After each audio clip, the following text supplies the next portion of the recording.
Dear friends, English literature, romantic poetry, William Wordsworth's selected poems, Odd Intimations of Immortality, brief questions with answers, brief questions 46 to 91.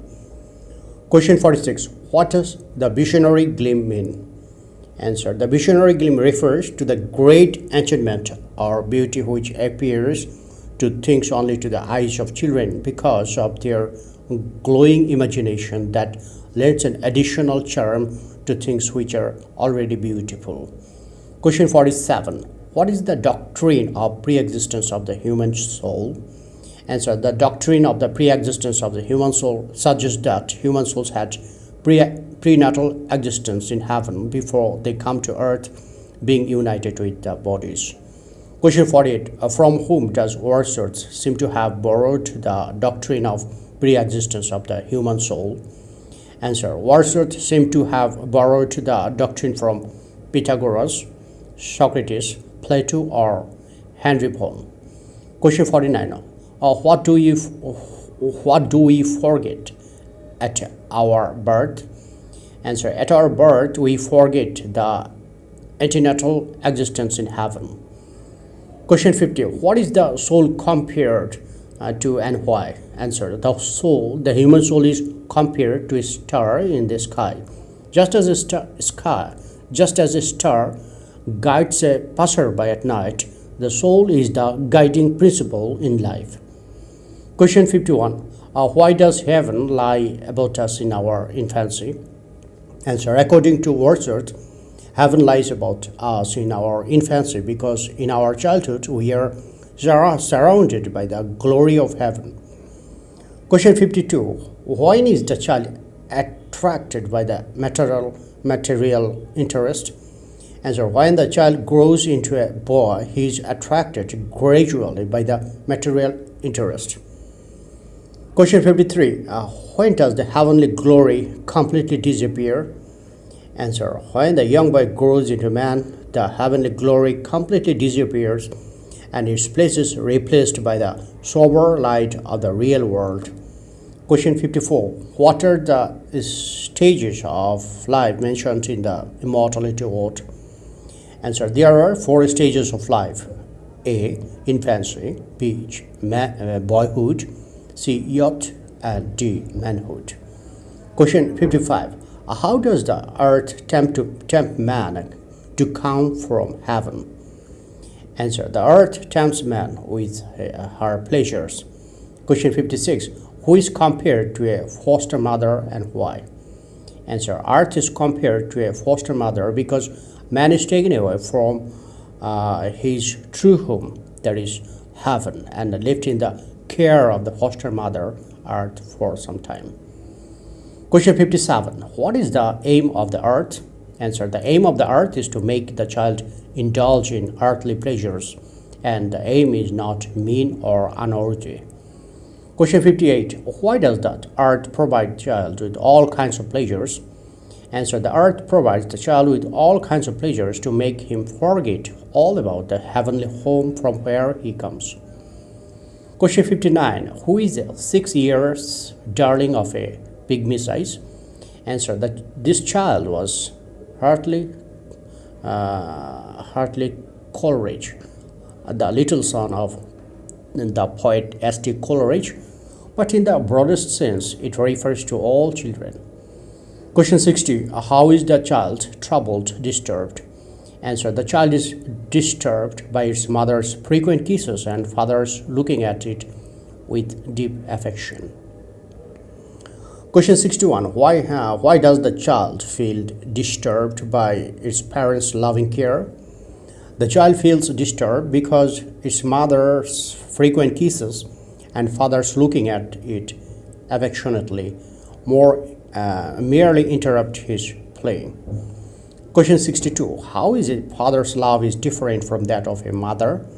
And so the father's love is expressed in frequent kisses. The mother's love is expressed in frequent kisses, while the father content himself with looking at the child affectionately. A father is sober in his love, while a mother's love is irresponsible. irrepressible. Question 63. Why is the child compared to an actor?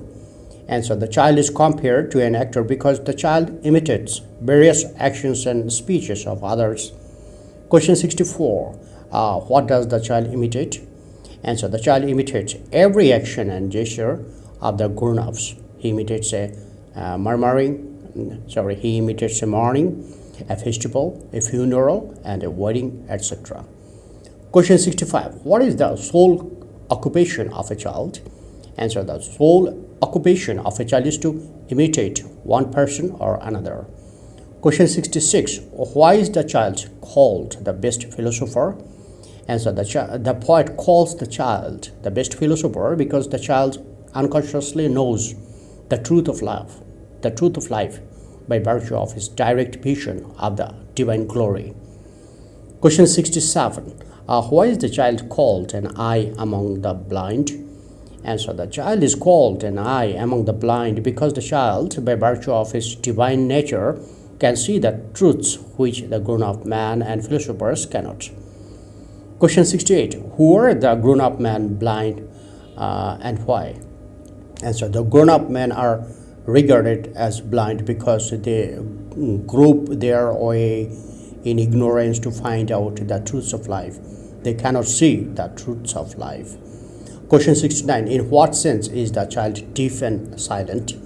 Answer. The child is deaf to the bustle of the earthly life and silent about his inborn greatness. Question 70. Who can understand the mysteries of eternity? Answer. The child can understand the mysteries of eternity.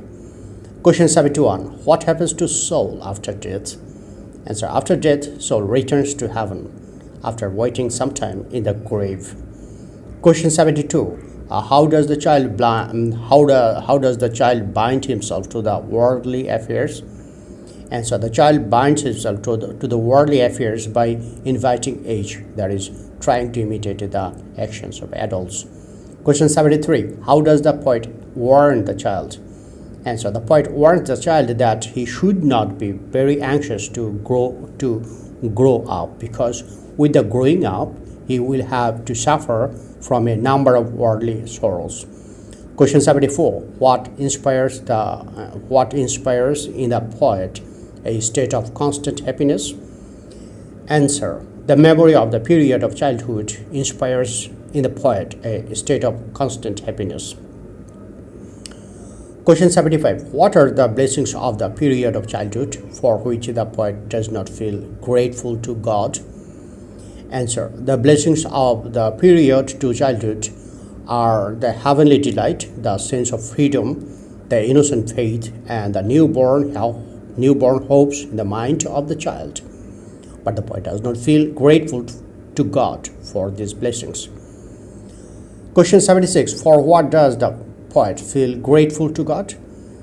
Answer. The poet feels grateful or thankful to God for his persistent doubts about the reality of the natural world and for the faint reminiscence of a previous state of existence. Question 77. Why does a grown-up man feel guilty? Answer. A grown-up man feels guilty for his inability to understand the high instincts of the child. Question 78. What makes a man realize that he is ignoble? Answer. The lofty instinct of the period of childhood makes a man realize that he is ignoble. Question 79. What is the fountain of all spiritual light? Answer. The memory of the period of childhood is the fountain of all spiritual light. Question 80. Why do the grown-up man can realize that heaven is their real home? Answer. When human beings are in their calm and reflective moments, they can realize that heaven is their real home. Question 81. Why will the poet not mourn the loss of his vision of childhood? Answer. The poet will not mourn the loss of his vision of childhood because nothing can recapture the time of childhood. Nothing can readorn the commonplace objects of nature with celestial light. Question 82. With what things does the poet feel satisfied instead of lamenting the loss of the vision of childhood? Answer. Instead of lamenting the loss of the vision of childhood, the poet feels satisfied with what maturer years have brought him. Question 83. What are the gains of the poet in his maturer years? Answer. In his maturer years, the poet gains the interest in gains the interest in nature, all embracing sympathy, belief in life after death, and philosophic mind. Question 84. Why do we sympathize with our fellow human beings? Answer. When we develop the quality of patience through suffering, we begin to sympathize with our fellow human beings. Question 85. Why do the maturer years bring the philosophic mind? Answer. The maturer years bring the philosophic mind because in the maturer years we begin to see things in their true perspective. Question 86. Does the poet's love of nature cease in his maturer years? Answer. His love of nature has not ceased but will continue in his later life. Question 87. What does the poet feel in the heart of his hearts? Answer. The poet feels the influence of nature in the heart of his hearts. Question 88. What does make the poet more sober and serious?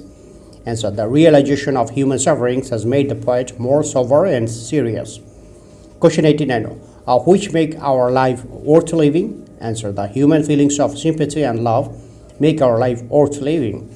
Question 90. What does the poet perceive in the commonplace objects of nature in his mature years? Answer. The poet perceives a deeper and profound meaning in the commonplace objects of nature. Question 91. What do the meanest flower reveal to the poet? Answer. They reveal to him that all objects of nature are pervaded by the Spirit of God. Thank you friends for watching my video.